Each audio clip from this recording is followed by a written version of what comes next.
नमस्कार, आपल्या सर्वांचं स्टार 24 न्यूज चॅनलमध्ये सर स्वागत आहे। आज प्रभाग क्रमांक 22 मध्ये वंचित बहुजन आघाडीचे अधिकृत उमेदवार जितेंद्र प्रकाश मोटे आज आपल्यासोबत आहेत। तर भाऊ, आज काय सांगाल, आपण प्रभागमध्ये रॅली काढली आहे, आपल्या भावना काय नेमक्या आहेत? आज प्रभाग क्रमांक 22 मध्ये मी वंचित बहुजन आघाडी अधिकृत उमेदवार वंचित बहुजन आघाडी श्रद्धेय बाळासाहेब आंबेडकरांनी जो विश्वास टाकून या प्रभागामध्ये मला उमेदवारी दिले, प्रथमतः मी बाळासाहेबांचे सर्वात मनापासून अभिनंदन करतो। आणि आज विजयनगर आणि पवनानगर या परिसरात मी पदयात्रा काढली, त्या अनुषंगाने मला लोकांचा खूप असा प्रतिसाद भेटत होता। आणि घरोघर जेव्हा मी गाठीभेटी घेतल्या, फक्त लोकांच्या विकासाबद्दल एक मत होतं की आज 10 ते 15 वर्षे इथं विकास काहीच झाला नाही।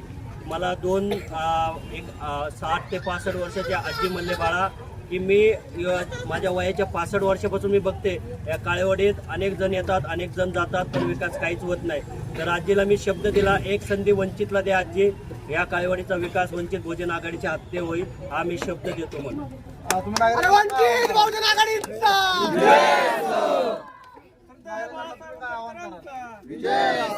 नागरिकांना आव्हान हेच करेन की अनेक वर्षापासून अनेक प्रस्तावातला किंवा अनेक पक्षांना संधी दिली, पण तळागाळातला दलित आणि अनेक 18 पगड जातीला घेऊन चालणारा हा वंचित बहुजन आघाडी समाज आहे, पक्ष आहे।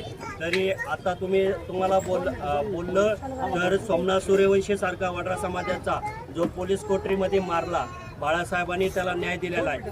आणि कोथरूडच्या इथल्या प्रसंगी या आपल्या आया बहिणीला पोलिसांनी अशब्द म्हणजे खालच्या लेवलला शब्द वापरले, तरी बाळासाहेब त्यांच्या बाजूने उभा राहून, आमच्या माता अंजलीताई त्या स्वतः उभा राहून त्यांना न्याय मिळवला आहे। तर नागरिकाला हेच आवाहन करेन मी की कुठल्याही प्रस्तावाला बळी न पडता यावेळेस फक्त वंचित बहुजन आघाडीला संधी द्या।